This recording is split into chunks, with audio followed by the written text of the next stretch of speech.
음성 들려주시기를 원합니다. 1919년 김인년 3월 1일 태극기를 높이 들고 목이 터져라고 외쳤던 소리, 대한독립 만세, 3.1운동이 일어난 지가 124년째 되는 때입니다. 사흘 후면 124주년이 되지요. 이제 대한민국 전 국민의 90% 이상이 일제강점기를 경험하지 못했던 사람들입니다. 6.25 전쟁이 끝난 지도 70년이나 지난 지금 우리 대한민국 국민들을 보면 거의가 다 세대 교체가 되었습니다. 이렇게 세대 교체가 된 오늘에 와서 볼 때 두 가지의 의미를 찾아볼 수가 있겠습니다. 첫째는 과거의 쓰라린 아픔과 고난의 경험을 모두 잊어버리고 가벼운 마음으로 살아간다고 하는 긍정적인 측면 하나. 두 번째는 아직도 우리나라는 남북이 나뉘어져 있고 신세대들이 6.25 전쟁을 북에서 남으로 침입해서 시작이 된 것이 아니라 남에서 북으로 쳐들어가서 시작이 되었다고 하는 북침설을 주장하는 아주 위험한 발상 있는 신세대들이 제법 있습니다. 혹이나 우려가 된다는 이야기입니다. 요즘 남북관계를 바라보아도 참으로 불안하기 그지없습니다. 이와 같이 긍정적인 면이 있고 부정적인 면도 있다, 그 말씀이에요. 그래서 오늘은 우리 오늘 나라를 한번 생각해 보면서 3.1절을 앞두고 우리가 함께 은혜를 나누고자 생각합니다. 우리나라 정치, 경제, 문화, 사회, 특히 윤리와 도덕 그리고 교육, 더 나아가서 우리 대한민국의 가정들을 보면 모든 분야에서 답답하기만 합니다. 요즘 흔한 말로 웃을 일이 1도 없습니다. 신문을 보면 모두가 다 부정적인 기사뿐이지요. 사고와 갈등과 분쟁이 얼마나 많이 있는지 모릅니다. 그러니까 신문을 바라보노라고 하면, 그리고 텔레비전에 많은 뉴스거리를 보노라고 하면 도대체 이게 사람 사는 모습인가? 사는 것이 무엇인가 하는 생각을 자아내게 만듭니다. 특히도 저는 요즘 깜짝 놀란 것이 있어서 말씀을 드리자고 한다면 학교 교육입니다.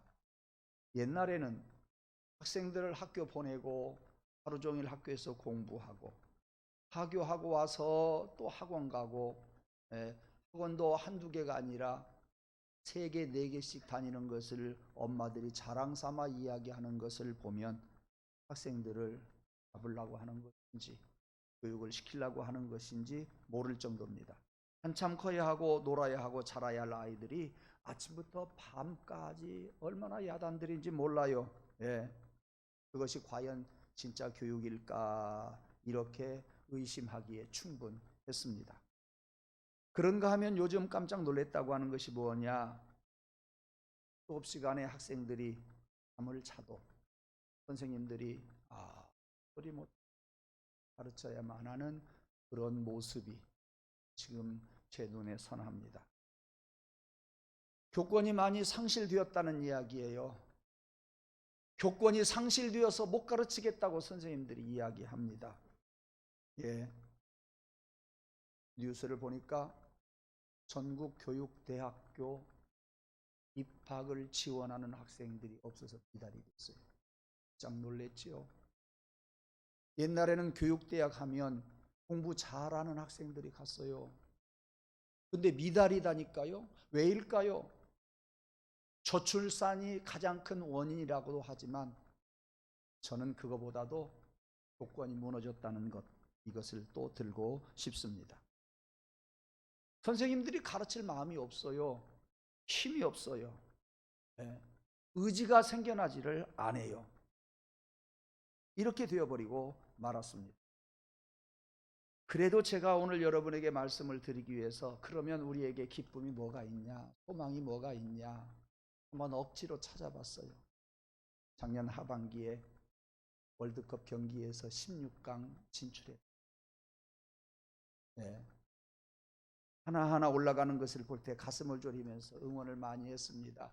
16강 올라간 것에 대해서 우리는 많이 자유했습니다. 같이들 기뻐했습니다. 그러나 그것도 잠시뿐이지요. 그것이 우리나라의 앞으로의 어떤 큰 영향을 미치느냐? 그러지는 못합니다. 또 제가 좋아하는 거 있습니다. 기다려지는 거 있어요. 미스터 트롯 2.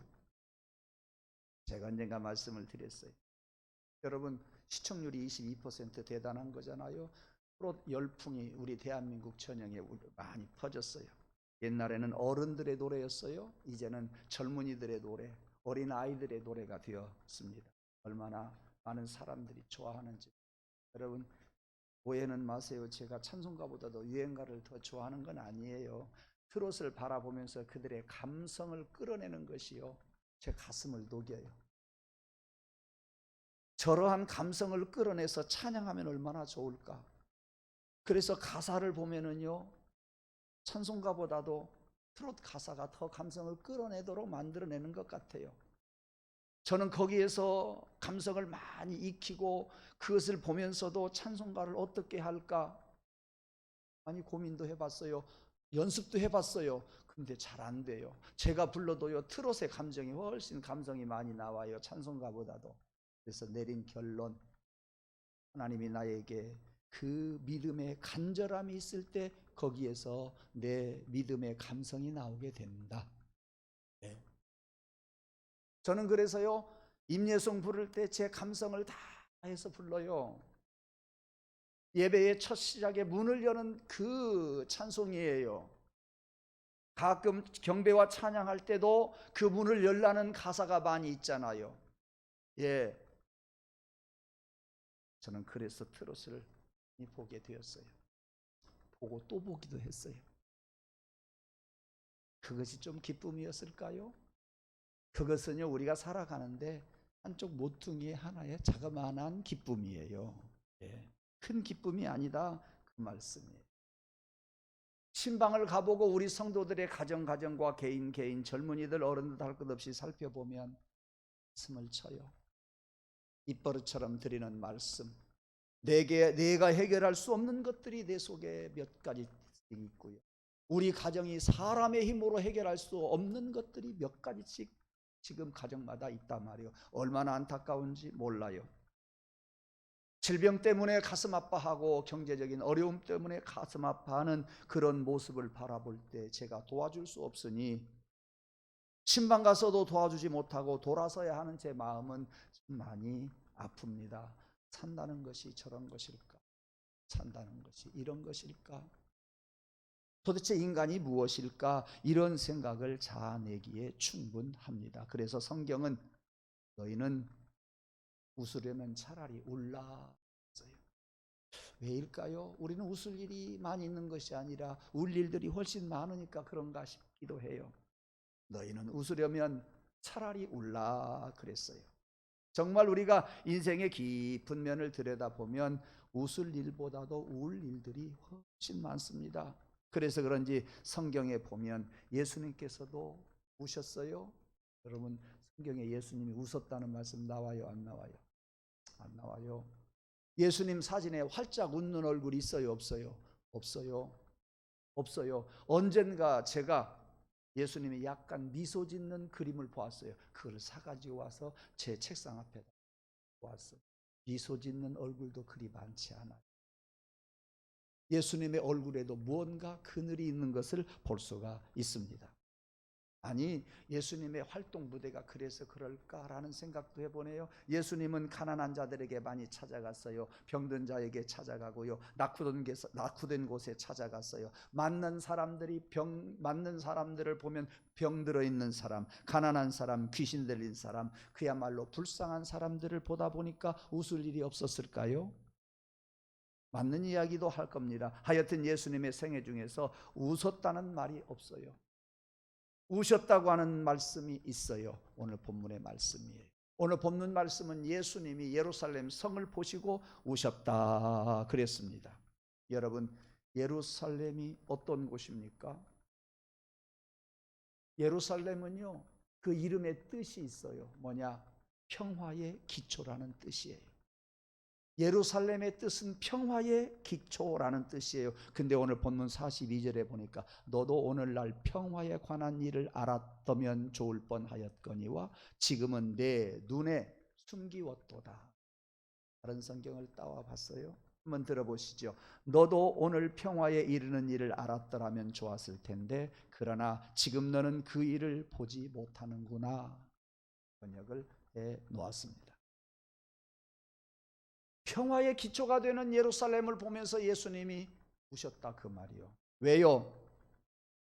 그 예루살렘이 평화를 간수하지를 못했거든요. 그 평화의 기초가 되는 예루살렘의 평화가 없거든요. 이미 가리워져 버리고 말았거든요. 암탉이 병아리를 날개 아래 품는 것을 좋아하듯이 하나님은 예루살렘을 품고 사랑하고 계셨습니다. 끝까지 하나님은 예루살렘을 사랑하려고 했건만 예루살렘은 거절을 했다 그 말이에요. 그 평화를 거절을 해버렸다 그 말이에요. 그 성을 깨끗하게 지키지를 못했습니다. 그래서 그 예루살렘은 온통 음란과 희락으로 가득 찼고 거기에 경건의 모습도 없으며 성스러운 모습도 없었습니다. 타락하고 무질서한 것들을 바라보면 답답하기 이를 데 없었고 그리고 도시는 자꾸만 어둡게 변하고 있었습니다. 그래서 세례 요한은 이야기해요. 그 도시에서 살다 가는 데가 구역질나서 못 살겠다. 견디다가 못한 세례 요한은 광야에 나와서 야인 생활을 하게 된 거예요. 예. 여러분, 세례 요한이 누굽니까? 제사장의 아들이잖아요. 제사장의 아들이라고 하면 지도급층에 있어요. 지도자층이에요. 고소득층에 있는 가정이에요. 이를테면 그 사회에서 최고의 기득권자라는 이야기입니다. 그는 가만히 있어도 잘 살 수 있는 사람이었어요. 어쩌면 많은 사람들이 부러워하는 젊은이였어요. 그런데 그는 모든 것을 다 버렸어요. 평화가 가득해야 할 예루살렘 성에 답답하고 또 무질서하고 음란과 환란이 가득 차서 경건의 모양은 없었고 성스러움도 없으니 구역질나서 못 살겠다 하고 광야로 뛰쳐나온 거예요. 모든 걸 다 버리고 나왔다 그 말이에요. 기득권도 내버리고 나왔어요. 예. 그리고 광야 요단 강가에 살면서 하늘을 입을 삼고 외치고 다닙니다. 왜? 민족의 앞날이 걱정되기 때문이지요. 그래서 그는 광야에 살면서 기도하면서 살았어요. 메뚜기와 석청을 먹고 살았어요. 그리고 지도층을 향해서 외쳤던 소리가 무엇입니까? 이 독사의 자식들아 회개하라 그랬습니다. 예수님도 그 말씀하셨지만 세례 요한도 회개하라. 독사의 자식들아 얼마나 도끼 어린 이야기입니까? 누구에게? 지도층들에게. 그렇게 외치다가 목마르면 요단강 물 먹고 메뚜기를 음식 삼고 석정을 따서 먹는 등 그렇게 야인 생활을 했습니다. 그럼에도 불구하고 그 지도자들은 그리고 제사장들은 자극을 받기는커녕 온갖 타락에 빠져 있었습니다. 심지어 성전들 안에 그 자리까지 장사들에게 넘겨가지고 뇌물을 받고 거기에서 장사하게 만들지 않았습니까? 그 이야기는 사순절 첫날 월요일 날 제가 새벽에 말씀을 드릴 겁니다. 그러니 그러다가 그 사회가 그 성이 온전했겠느냐 그 말이에요. 백성들은 그것도 모르고 그날 무감각하게 살았어요. 장래를 바라보지 못했어요. 대부분의 많은 사람들이 미래를 내다보지 못했다 그 말이에요. 앞으로 다가올 심판을 그들이 봐야 되는데 그것을 못 봤다 그런 이야기예요. 그냥 모두가 무감각해졌어요. 여러분 지금 제가 예루살렘 성에 대해서 이야기합니까? 예, 이야기랍니다. 저는 거기에다가 접목을 시킨 거예요. 예수님은 우리나라를 보고 우실 것이다 그 말이요. 예수님은 대한민국 교회를 보고서 우실 것이다 그 말이요. 예수님은요 여러분 한 사람을 보면서 안타깝게 생각할 거예요. 교회를 보나 심령을 보나 대한민국을 보나 답답하게 이를 데 없다 그런 생각을 예수님이 하실 것이다 그 말씀이에요. 예. 우리 주님은 영적인 안목이 있었던 것 같아요. 그래서 예루살렘 성 평화의 기초가 되는 예루살렘 성을 보고 누구에게 말하지도 못하고 우셨어요. 예루살렘 성이 비참하게 산산조각이 날 것을 생각하면서 우셨어요. 오늘 본문에 보니까 돌 위에 돌 하나가 놓이지를 않을 것이다. 왜 그런지 아세요? 도대체 이 말이 무슨 말인지를 제가 몰랐어요. 어느 날 설교 준비하다가 알았어요. 예루살렘에는요, 성전이 있어서 금덩어리가 많았어요. 성전이 헐어지면 어떻게 될까요? 성전 내부가 금으로 장식이 되어 있으니까요. 예, 금 조각이 많이 있어요. 사람들이 찾아와서 성전은 무너지든지 말든지, 성전이 무너졌든지 말든지 산산조각난 성전에서 찾아와가지고 금덩어리를 찾아내느라고 이리 제끼고 저리 제끼고 하니까 돌 위에 돌 하나가 놓여있지 않는다, 그 말씀이더라고요. 그것을 주님은 아시고 우신 거예요. 멸망당할 운명을 우리 주님은 미리 아시고 우신 거예요. 예. 저도 대한민국 교회를 위해서 울었던 적이 있는 것 같아요. 한 10여 년 됐네요. 예배 시간에 설교하면서 제가 잘 울지는 않잖아요. 그런데 그날은 처음부터 끝까지 수건 2장씩을 적시어 가면서 울었잖아요. 여기에 그런 분들이 지금 많이 계세요. 그래서 우리 장로님들 대단히 미안했지만 설교 시간에 3분 일어서라고 그랬어요. 한국교회를 위해서 기도하려면 앉으라 그랬어요. 장로님들 월요일 날 한 분, 화요일 날 한 분, 수요일 날 한 분, 새벽마다 일주일에 1년 동안 일주일에 한 번씩 나와서 사회 보고 그리고 새벽 예배 했어요. 설교하면서 내내 저는 복 받쳐서 울면서 설교했던 기억이 지금 생각납니다. 왜? 한국교회의 미래를 보지 않거든요. 이제 본문으로 돌아가 봅니다. 우매했던 지도자들, 제사장들, 백성들 울 줄을 몰랐어요. 예수님만 우셨어요. 예루살렘 성을 바라보시던 예수님의 마음이 어떻겠느냐 그 말이에요. 온전했겠어요? 그래서 흘린 눈물이 바로 이 예루살렘에서 흘린 눈물, 다른 눈물과 다르다 그 말이에요. 다른 사람의 눈물과 다르다 그 말이에요. 그야말로 우국정신, 나라를 사랑하는 마음으로 예루살렘을 사랑하는 마음을 가지고 울었어요. 애국의 눈물을 흘렸어요. 민족의 앞날을 생각해 보면서 예수님은 우셨건만 그 울음에 대해서 누가 뜻깊게 받아들이지를 않았어요. 그래서 결국 이 성은 예수님이 돌아가신 지 40년 후에 멸망하지 않습니까? AD 70년 로마의 디도 장군에 의해서 예루살렘 성이 점령을 당하고 성전이 산산조각이 나버리고 말았습니다. 여러분, 그 환란으로요 110만 명이 죽었어요. 10만 명이 포로로 끌려갔어요. 그 중에 다수가 노예가 되었고요, 그 중에 소수가 원형 극장에서 짐승들이 우울거리는 그 속에 던져버렸고, 짐승들에게 찢겨 죽임을 당하던 먹이가 되던 그들을 바라보면서 원형 극장 안에 있던 사람 즐겼어요. 이게 될 말이냐 그 말이에요. 지난 2월 6일 날 튀르키예와 시리아에 지진이 일어났습니다.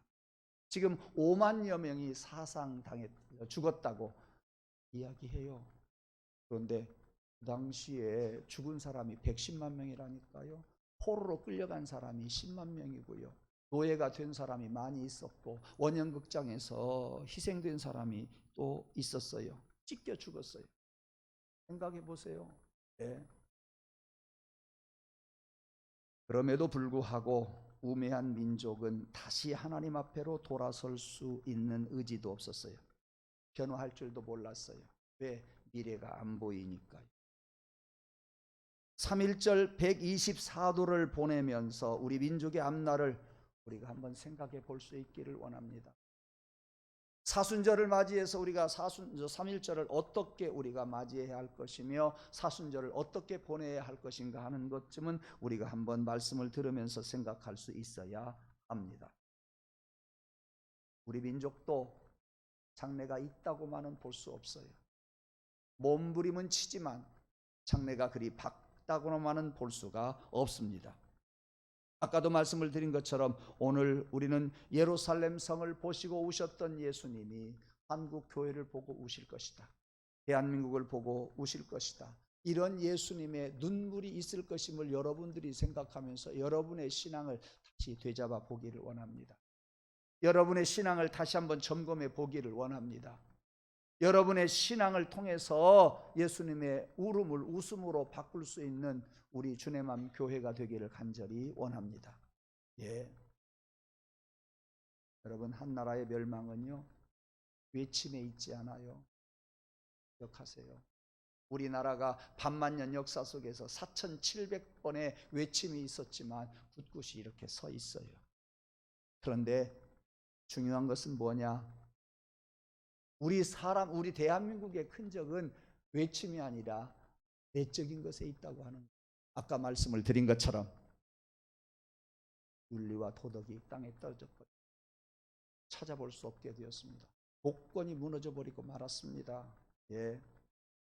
내부의 적이 외부의 적이 그것이 문제가 아니라 우리 속에 있는 이기주의와 우리 속에 있는 개인주의, 우리 속에 있는 황금 만능주의가 이것이 문제다.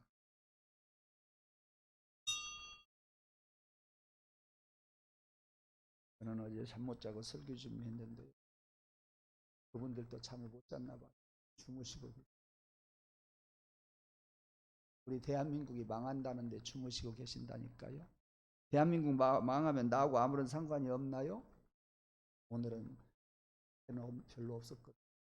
여러분이 졸고 계세요. 예수님 마음 아십시다. 예, 예수님 마음을 좀 알았으면 좋겠어요. 스팽글러라고 하는 사람이 바로 그런 이야기를 했어요. 한 나라의 패망은 외부의 적보다도 내부에 있는 적이다 했어요. 저는 안타깝게 생각한 것들 여러분 아시죠? 대한민국의 윤리와 도덕이 사라졌어요. 마음들이 많이 타락했어요. 교회가 많이 세속화되었다 하는 것을 부인할 수가 없습니다. 우리 민족은 희낙낙하며 살아갈 때가 아니다. 특히 젊은이들을 바라보면 더욱 그런 거예요. 그래도 기성세대들은 어렵게 살면서 하나님 앞에 부르짖고 살았어요. 하나님께 도움을 청하면서 살았어요. 그 기도를 들으신 하나님께서 우리 대한민국을 다시 살게 해주었어요. 한국 교회를 부흥하게 해주었어요. 이것을 유지해 가야 할 텐데 그것이 잘 안 돼요. 그래서 제가 개신방 표어를 이렇게 잡아왔다니까요. 부모님의 믿음 위에 자녀 신앙 세우소서. 부모님의 믿음 위에 자녀 신앙 세우소서. 예. 한참 연구하다가 이렇게 만들어냈어요. 부모님의 믿음 위에 자녀 신앙 세우소서. 부모의 믿음 없이 자녀의 신앙 안 세워져요. 부모의 눈물 없이 자녀들에게 기쁨이 없어요. 여러분 아세요? 그저께는 우리 성도와 대화할 자리가 있었습니다. 집사님이 그래요. 제가 새벽에 잠을 잤다. 엄마가 새벽 예배 갔다 와서 차가운 손으로 머리 이마에 손을 얹고 기도하는 것을 그 집사님이 병원에서 근무하다가 엄마에게 받은 그 신앙을 유산으로, 지금도 엄마 살아 계시지만 그 신앙으로 해외 선교 가서 봉사하고 돌아왔어요. 직장 사표 내고 그렇게 기도받았기 때문에 그 신앙이 그 차세대에게 넘어갔다. 힘없지요. 새롭게 보여줬어요.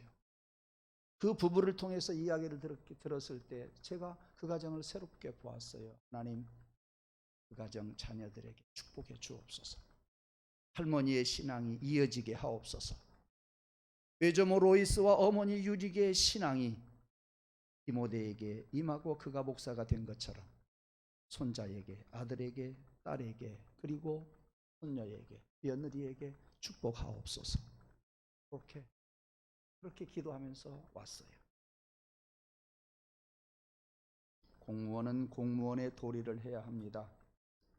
군인들도 군인들의 도리를 해야 되고요. 교육가들도 교육가의 도리를 해야 되고, 정치인들도 정치인들의 도리를 반드시 해야 됩니다.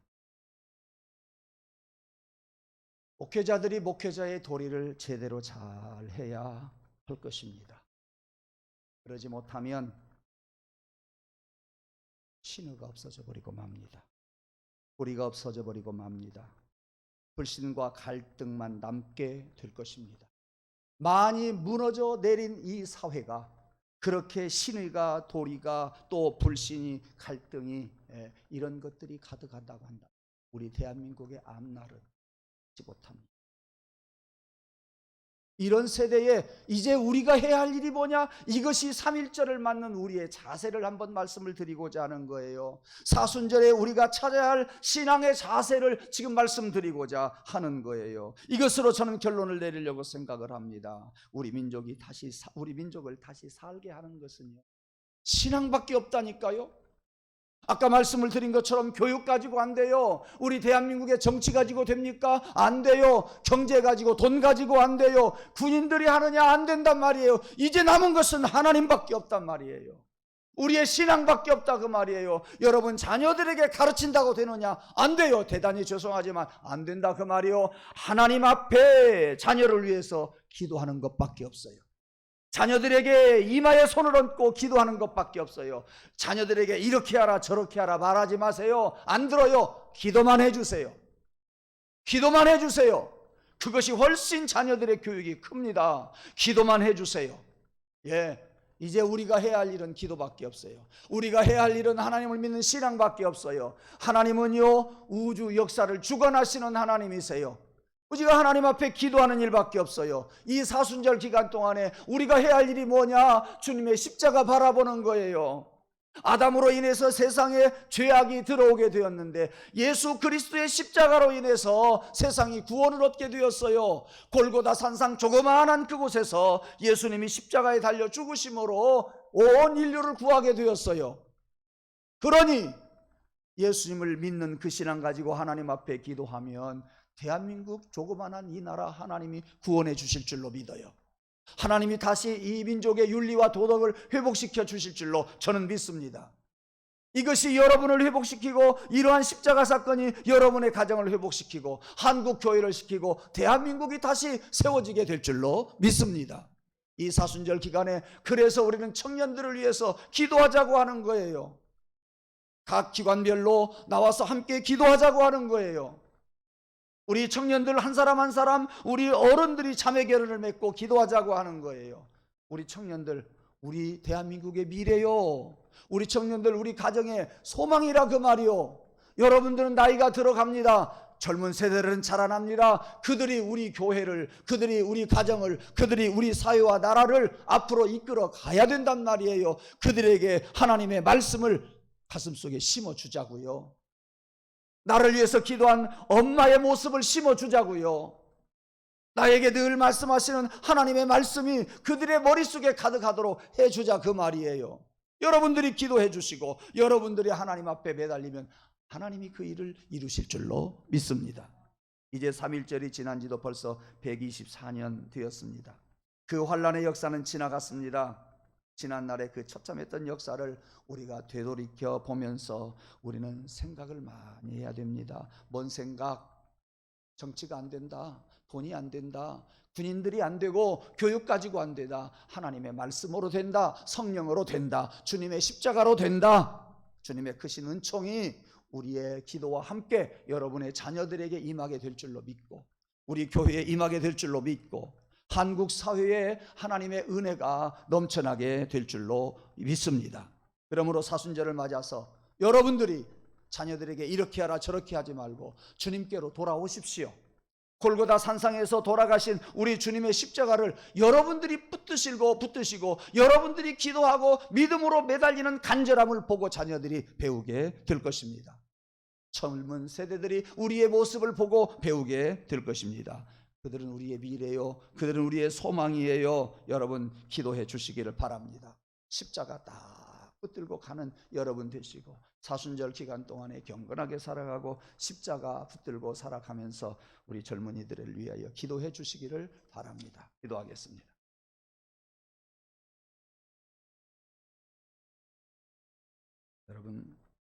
여러분의 방법 갖고 자녀들 교육 안 되지요? 여러분의 생각 가지고 여러분 인생 살아가는 거 마음대로 안 되잖아요. 수없이 경험했잖아요. 그런데도 여러분들은 지금도 여러분 인간적인 생각을 가지고 인생을 살아가려고 합니까? 더 이상 시행착오 거치지 마십시오. 하나님이 도와주셔야 돼요. 하나님 도와달라고, 지혜 달라고, 믿음 달라고. 여러분 이 시간 간절한 그런 마음을 가지고 두 손 높이 들고 제가 기도하겠습니다. 하나님, 우리가 세상에 와서 살아가는 가운데 다행스럽게도 예수님을 알게 하시고 예수님을 믿게 하시고 이렇게 예수님께 손들고 기도하면서 살아갈 수 있는 믿음 주신 것을 고맙고 감사합니다. 우리는 지난날 내 생각과 내 방법을 최대한 동원해서 살려고 해봤지만 안 됐어요. 실패했어요. 우리 주변은 만만치 않았어요. 하나님, 나 혼자 살 수 없음을 알아요. 그렇다고 친구가 도와주고 세상 그 어떤 것이 도와준다고 되느냐? 아님을 알게 되었어요. 이제 시행착오를 통해서 내가 홀로 살아갈 수 없음을 알게 되었으니 주님께 손들었어요. 우리의 손을 붙잡아 주시옵소서. 그리고 우리에게 믿음을 주옵소서. 우리 주님의 십자가 붙들고 가게 하여 주시고 간절한 그 신앙이 자녀들에게 큰 영향이 있게 하시고 자녀들에게 큰 믿음이게 하여 주시옵소서. 그래서 하나님, 부모님들의 믿음 위에다가 자녀들의 믿음이 세워지고 1층 집 위에 2층 집이 더 크게 세워지고 부모님들의 피땀이 자녀들에게서 꽃이 피고 열매가 맺어지게 도와 주시옵소서. 예수님 이름으로 간절히 기도드리옵나이다. 아멘.